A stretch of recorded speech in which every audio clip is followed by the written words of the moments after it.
Mario Strikers Battle League sees the Italian plumber get the shinguards out once again. While the game has its shining moments and is fun for a while, it quickly grows stale just from a lack of offerings. Ultan here from entertainment.ie, and this is our review of Mario Strikers Battle League. So the game is five-a-side football. You have 4 outfield players and an AI goalkeeper, and the aim is to score more goals than your opponent. Classic stuff. The twist here is that there are no fouls or out of bounds. Play doesn't stop until a goal is scored or time runs out. In typical Mario fashion, there are item pickups that give either side an advantage. Mushrooms give a burst of speed, shells knock players down, and bananas make them slip on collision. These pickups can appear for either team to pick up, or specifically for one team if one of their players has been tackled off the ball. Hyper strikes are the main gimmick of the game. If you collect a strike orb that randomly appears on the pitch, your team are supercharged and ready to perform a hyper strike.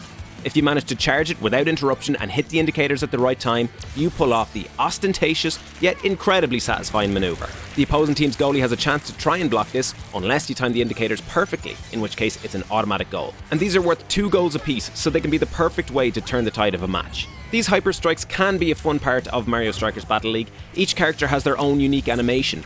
Wario does a giant butt slam onto the ball, sending it bouncing chaotically around the pitch before making its way to the goal. Peach kicks the ball around in the shape of a love heart, charming the keeper to just let it in. It's fun to see them all across a few matches, but after enough games, they become a hindrance to the flow of the game. You can't skip them, and they come up often enough to occur several times in one match. And blocking any hyper strike that isn't perfect is also incredibly easy. Simply button mash your way out of a hairy situation. Done. All in all, the gameplay of Mario Strikers is quite fun. It's simple enough that you can jump in for some local multiplayer and get the hang of it quick enough, but there is still quite a lot of depth to the controls. Passing, shooting and dodging all have perfect versions that can be pulled off with precise timing. They give bonuses like being immune to interception, they're being harder to save or give a speed boost.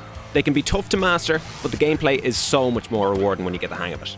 The offline modes are very limited. There's quick play, which is just a short match against bots, or up to 8-player local multiplayer. You can turn off items and hyper strikes in this mode as well if there's too much madness going on, and it does get mad. Playing 1v1 works really well, but having even 2 players on one team introduces a whole new level of confusion. Trying to switch to the right character can be challenging even solo, but with the addition of another player on your team, it gets downright maddening. There's a cup challenge mode, which is the closest thing to a campaign that Mario Strikers has. It's enjoyable at first, but as with everything in this game, it quickly becomes tiresome and repetitive. The first batch of cups that you've unlocked are incredibly easy too, which makes it even more of a slog to wade through. Once you finish all these tournaments, you get the credits, and then a galactic mode unlocks. They're the same cups, but the AI has stepped up its game a notch. If you take time to master the mechanics and create an even team, it never feels very challenging, and often feels too easy. Online games are more of a test of one's abilities. Even 1v1s are more fun with someone who can block your hyper strikes before you even get charged up. Players have mastered perfect one-touch passes and shots that make it difficult to even gain possession, and even when you're winning, you're constantly on your toes in case of a comeback from the opposition. The games are subject to some lag, even with good internet speeds, but it never felt unfair or detrimental to the performance of the game. It's just jarring and can become really annoying. This is especially the case when playing with more than 2 people in one match, 4 players being the maximum online. Players can join clubs online with up to 20 people in each. You choose a character and can play as your club solo or matched with another online member. While Season 1 hasn't begun just yet, clubs can currently take part in friendly matches with others to test their mettle.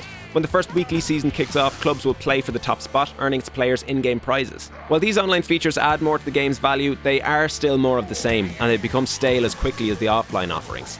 So the characters you can choose for your team have different stats across 5 different attributes: strength, speed, shooting, passing and technique. Distributing these across your 4 selectable team members is a good way to balance your team and be ready for any possible circumstances. You can change a character's gear in exchange for coins earned for winning matches, which adds points to a given stat while taking points away from another.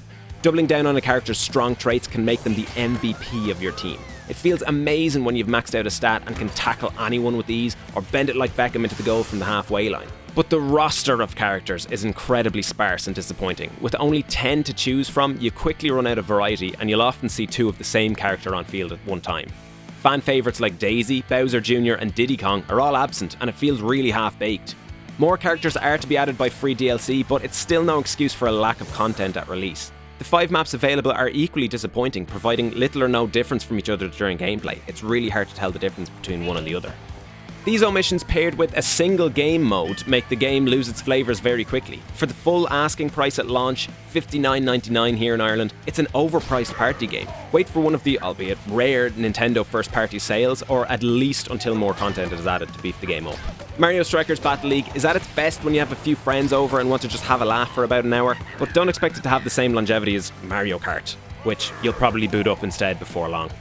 Our score is 3 out of 5 stars.